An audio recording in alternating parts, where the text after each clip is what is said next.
Le hemos invitado a Luis Macario, presidente de la Unión Industrial de Córdoba, para conversar sobre todo esto que está sucediendo en nuestra provincia, por supuesto concatenado a todos los acontecimientos nacionales, con la industria que, de acuerdo a los propios datos del INDEC, está trabajando a un 50% de su capacidad. ¿Cómo se nota eso en Córdoba, Luis? Bueno, es una recesión que está pegando bastante fuerte y yo te diría, Gustavo, que se trata de un efecto colateral de los ajustes que está haciendo el gobierno nacional.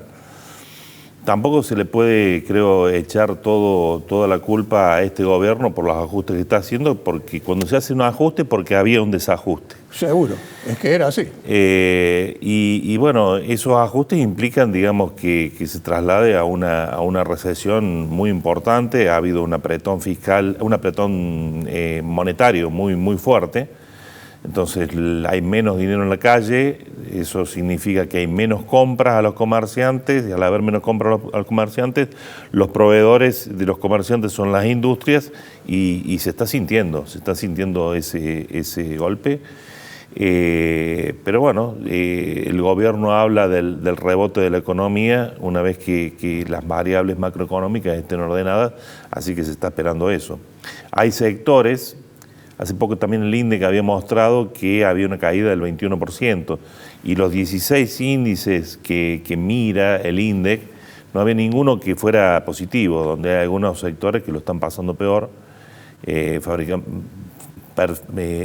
específicamente el tema de muebles y colchones, esa gente que lo está pasando bien. Aquí en la provincia de Córdoba tenemos algunas empresas con procedimientos preventivos de crisis.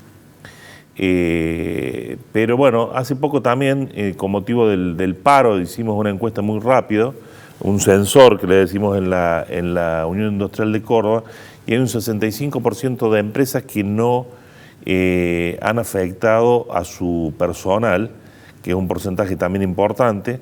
65%, sí, lo estuve leyendo, eso sí, me sorprendió un poco, dije yo, sí. Un 65% teniendo una caída tan importante a nivel productivo y sobre todo sobre todo todo el equipamiento ocioso, ¿no? Sí, bueno, lo que pasa es que también hay algunas empresas que han ido o adelantando vacaciones o haciendo suspensiones preventivas o aplicando los procedimientos preventivos de crisis.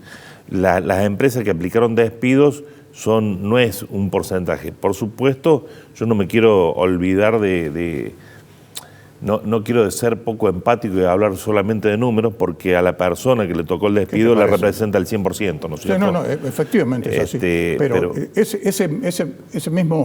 ese mismo corte que hacen ustedes, o sea, digamos, esa encuesta interna, también me llamó la atención de que efectivamente eran pocas las empresas que habían despedido gente, sí, ¿no? Es decir, porque se sabe que formar un operario industrial no es una cosa sencilla, es decir, que costó mucho tiempo y dinero.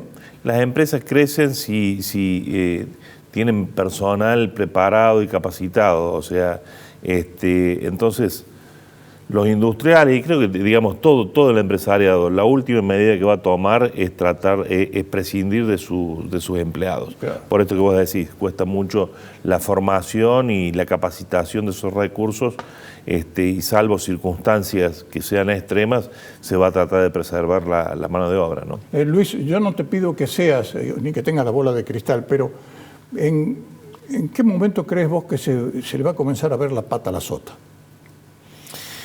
Bueno, yo creo que hay cuestiones que están vinculadas con la macroeconomía que empiezan a mostrar signos de que se va mejorando.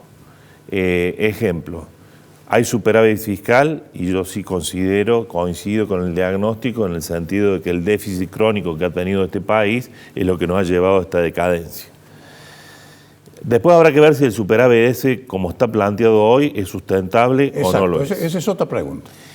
Lo segundo es la caída de la tasa de inflación, que todavía sigue siendo extremadamente alto, claro, porque el gobierno está festejando como si fuera un gol el 8,8 mensual, y pensemos que países desarrollados están espantados cuando tienen el 5 anual. Exacto.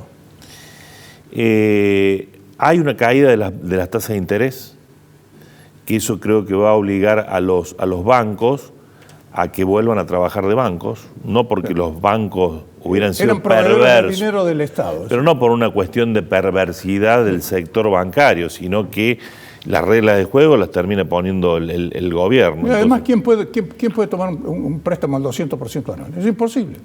Antes, esa era la tasa que regía. Así es, así es. Bueno, y hay algunos otros, puede haber algunos otros signos desde el punto de vista macroeconómico. El problema es que lo que no despega es la micro, y básicamente creo que es por un lado, por la falta de recomposición o por la pérdida del poder adquisitivo de los salarios, que hace que haya menos consumo, y de eso estábamos hablando con la recesión. Y por otro lado, hacen falta medidas que aumenten la competitividad de las empresas para ponerlo en un plano de igualdad y tratar de que nuestras exportaciones traccionen. Para eso hace falta que salga sí o sí la ley de bases.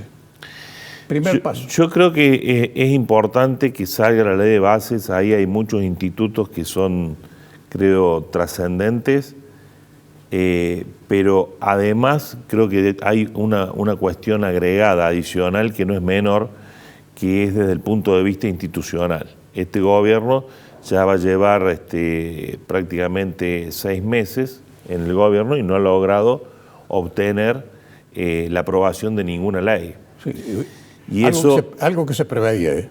Sí, pero eso es algo, digamos, que el mundo lo empieza a ver para ver si es factible que haya gobernabilidad o no la hay. A ver dónde ponemos los huevos. Es decir, no es cuestión de que pongamos los huevos en el nido equivocado. Por supuesto. Después hay institutos ahí muy importantes. Nosotros estuvimos muy involucrados de la Unión Industrial con el tema de la modernización laboral.